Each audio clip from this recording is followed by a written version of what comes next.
So, Bjorn, I'm going to come to you first. Congratulations, new CEO of Yggdrasil. Does this mean that you're Fred's boss now?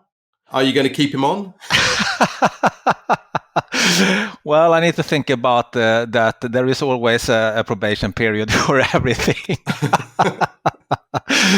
No, joke aside. I'm proud that Fred is now, a senior advisor and a board member, and he can, support and continue to guide, the company in reference to its strategy and everything. But obviously, I will take care of the day to day together with the talented Yggdrasil team.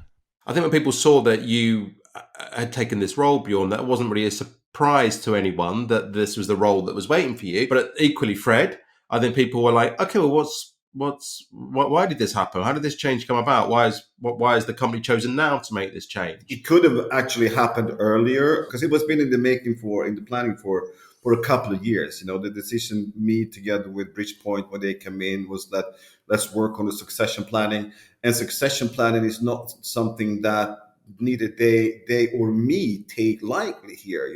I started the company together with Sherry. Bridgepoint took over, in steering seat of their. And that was nearly a decade ago, right? That's nearly 10 years. Yeah, we started 2013, I think. We started there, laying the first foundations, and then started to run around at ICE with a PowerPoint. That's quite some time ago, rallying customers and saying, why did you come and sign up for us? That's a while ago, right? And then, as we know, Sherry was bought out, Bridgepoint came in, and then gradually Bridgepoint took on more control of that, what used to be Cherry. And then we decided that together that, we need succession planning in place. If I don't want to be tied into this company until I retire, which is, there's nothing wrong with the company. This is not that it, but it's just, it needs to show its full potential as well. You need to show the sustainability by having someone who is not basically an owner that can drive this. You want to show that it can be managed by someone. And when Bjorn was available, I was just saying, let's approach Bjorn here, because him and me worked really, really well together. We were both at NetEnt during the golden days of NetEnt. And it's just been getting him on board. And then there's been some other changes then around in the background that has had to take its place. But now the time was absolutely right to do this. So it's just a part of a succession planning, which is good for all the shareholders, is good for the company. It's also for Bjorn had been in the driver's seat in the interim position previously, so we also knew that he could handle it. There was not going to be any surprises there. So natural progression, really great progression, good for everyone involved. Myself, as Bjorn said, will be more of a strategic collaborative discussions with the key stakeholders and some other potential partners to work with on a global basis, and then keep on doing that and discussing with the other shareholders and see what we're going to do with the business going forward. But Bjorn runs the execution and the strategy and rallying the troops on a daily basis and so forth, which is, he's a great leader and he does a great job there. You mentioned the word leader there. And as I said, Bjorn, I think people see this as a fitting role for you. It feels like a natural fit. But you are, of course, different characters, different styles. And how does the job look to you, Bjorn? What are the challenges of the job? What different style can we expect? Or what are the challenges that you see as the new leader of Yggdrasil? First of all, I have big respect, obviously, for what Fred and team have created throughout this decade. Obviously, I'm very humbled and honored, to have the trust and confidence that Fred and the rest of the board have shown here. I mean, for sure, me and Fred have a different type of personalities, but at the end, the ambition level, driving the strategy forward and execute on the strategy and continue to build winning teams and retain talents and make sure that we have a very good culture in the company remains the same. I mean, if I look at myself in the mirror, I'm people person, but extremely paranoid on business and performance execution. Again, I mean, very very proud that I work with such a very talented team of people, and for me it's clarity in expectations and follow up on these expectations is key. I mean, there is absolutely no babysitting here in reference to how you manage anyone, but it's a very trustful, open and honest communication in between all the stakeholders, and that is how we we drive the agenda forward. So I think that over time one have learned a little bit more on the strengths and weaknesses, and trying to build on that. I think we have the good thing here is that we have different type of personalities and different we see stuff from different angles, not only between me and Fred, but also between me and the rest of the management team. And that means also that we're there to challenge, and we can challenge each other's decisions in order to get the very best result out of everything. But in those decisions, we have a clear focus, and that is to execute on the strategy that we have. And it's as I said, it's a very clear strategy. So all the discussions and prioritizations goes into those strategies and to optimize and capture and maximize the opportunities within that strategy. And I'm obviously grateful to have Fred as a continued mentor, even if I handle the day to day. I mean, Fred he is a pioneer in this particular industry. He has a fantastic holistic perspective of the business, both on global and micro level. And for me, it's a great soundboard. So I think it will be, it's a very exciting for me to take on this role. And as Fred said, I've been around in this company now for a couple of years, and have been able to get my touch points throughout the company. I know the company very well. For me, the startup stretch here is not very long. I've been part of setting the strategy and the planning of the strategy, and now the timing is right for taking on the execution and to accelerate that strategy. So yeah, I'm extremely happy for the opportunity here. When Fred, you talked about succession planning before, that's not normally simply a question of one person taking over from another. Normally there are other structural changes as well. I noticed that Andrew Pegs has got a new role, and I wonder if there's other things going on in the business, Bjorn, that beyond the headline, which is what the three of us are talking about at the moment. Are there other structural changes in place? No, I mean, it's no dramas. I mean, one person is promoted and another person is promoted to fill that. But there's CEO and CCO roles are, they're leading roles in the business. They are very influential roles, of course. Yeah, absolutely. No, I mean, all comes down to performance and trust in someone's ability to deliver a performance. So, I mean, when it comes, if we talk about Mr. Pegler here, who has also been working in the company for a long time, he knows the company very well. He was part of the decision when Fred was setting two different divisions back in the days, publishing and distribution, and I was then the division head for publishing when the publisher strategy was set, and we had a great team at the time, and Pegler was handling the commercial side of the publisher business, and then we consolidated publishing and distribution, and we made that to one focused market execution unit called Global Market Operations. And we had a number of great people in that function, and one of those great people was Andrew Pegler, also handling commercials. So, I mean, it was a natural step for him, also me watching him exactly in the way that Fred has been sort of mentoring me throughout these years, and we've been talking about various operational and strategic topics. The same has been in light of my previous role and the team that I've had, and so it was a natural promotion, and once again, I'm very happy for him now. He needs to perform like everyone else, but he's up for it, and he's very motivated. So I'm sure it will be great. I'm very proud, obviously, for everyone in the team. He'll be interested to know we've been talking about him anyway. Exactly. Fred, I always get the impression that you like surprising people.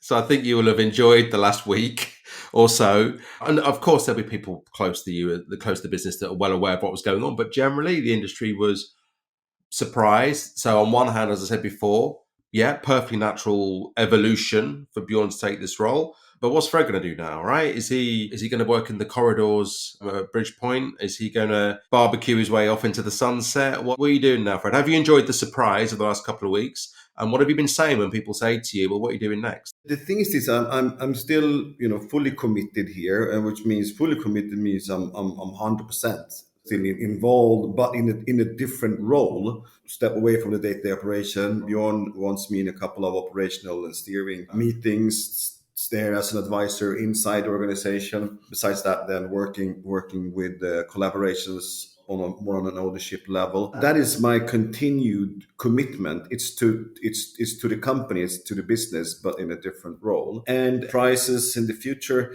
there might be surprises in the future, but if we would tell them now, there wouldn't be. There wouldn't be surprises, right? But I mean, it's just the three of us chatting. No, I'm dead serious. It's a natural progression, and now it gives me time to do other stuff for the business. I'm not joining into Bridgepoint or the consortium and helping out with the B2C or this. I always was independent, was to be the independent provider of YGG. I was never on that side, and I'm continue 100% full commitment to this business, creating value for this business, and happens to also create value for the other shareholders. And I think that's what we believe it's the best use of my time going forward. So a bit of an advisory into the operation, talk to Bjorn still on a daily basis, once per day minimum, just soundboarding, and also gossiping something I pick up. I might gossiping that back to Bjorn as well. Now no one will gossip to me because they know You're not a gossip, are you, Fred? I just listen. I just a good listener. The journalist in me picked up on quite a lot of stuff that you said there, Fred, about you're leaving the day-to-day role to Bjorn largely. You will be available, of course, naturally, but you're still working 100% on Yggdrasil, and there might be some surprises in the future. That suggests that a chunk of your time is going to be dedicated to some strategic objectives that you can't discuss here. Exactly. Okay, right, okay. And we look forward to the surprise. Okay.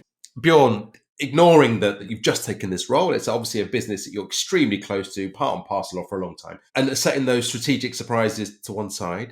I keep calling the company Yggdrasil. Fred, I noticed you called it YGG, and in the notes that I've seen, we've got YGG in capitals. Where are we going with this? Should we be calling the company YGG, or should we be calling it Yggdrasil, or do you not mind? Bjorn, you're the CEO. You can answer. Bjorn's the CEO, Fred. He gets the answer. How can I explain that? I mean, branding is obviously important, and I think today the company name is Yggdrasil, even if some folks around in the industry, make it easy for themselves and call it YDD. I mean, it works, but the brand is Yggdrasil, and that is how we build the branding until anything else has been said. Okay, of course. Both instantly recognizable in any case. So for Yggdrasil, Bjorn, what does the rest of 2022 look like? What are your rollout and growth plans over the coming 12 months or so? Yes, I mean, we have had a really exciting, as I said, number of years here, building up tech, modernizing the tech, securing that we have a scalable tech that can be then optimized in our ramp up of everything we do. I mean, if we look at the innovation part, we innovate cross border, and in that innovation, we have the disruptive Gati technology on which we have our own core studio games pushed through, as well as the masters program. So I mean, if we look at that enables us to ramp up very quickly and to hit our markets very quickly. In the business growth strategy, you will see continued work in the globalization. As you know, we launched our first game in US not too long ago, so that's very exciting for us. We are looking into emerging markets like the LATAM market, but more on a business viability perspective, but that's also exciting. We have a substantial regulated presence, as you know, over 19 European countries today, plus US. We have, over almost 200 customers in the channel. So, for us, it's important to continue to optimize the values through those existing channels. That will be very, very important. We have talked about the masters, the creation, as we say, of the masters program is more of a quality of earnings focus, where we capitalize on our IP, where we resell on exclusive basis the mechanical frameworks on which our studio partners can build games and push it through our channels. I mean, that is adding a lot of strategic business value. So I mean, it's a lot of different stuff happening, but in that basket of high value growth delivery items, there is a very focused operational approach One thing for sure is that the market will see much more of Yggdrasil. Relationships are everything here. We need to build and continue to build trustful relationships with our partners. We want to be a key player. We want to be relevant to our operators, and we want to have a clear, business mindset in understanding our customers' real needs. So, there is obviously a lot to work on in hindsight of the foundation that we already have, but everyone is up to it, and everyone is very engaged and motivated and passionate, to expand on everything we have. So I certainly think, that we have a very super exciting time in front of us. So it's just full steam ahead, I would say. Great stuff. Fred's nodding along. Gents, we're nearly used up our time. Fred, you and I have had a few conversations like this, some recorded, some not. And I think I've always been gracious in offering you the final word. And I think maybe for old time's sake, we'll give you the final word today, even though your CEO is on the call. Fred, so it's an exciting time, right? It's a very exciting time. And I think that's the key for succession planning, is it? It's to start a new chapter. And everyone at Yggdrasil, YGG, yourself and Bjorn must be looking forward to a very exciting 2022 and beyond. Absolutely right. I mean, we have just a lot of the strategies they've been kind of developed over the years. We look at diversification, sustainability, and the stuff that we're working on are all a part of that.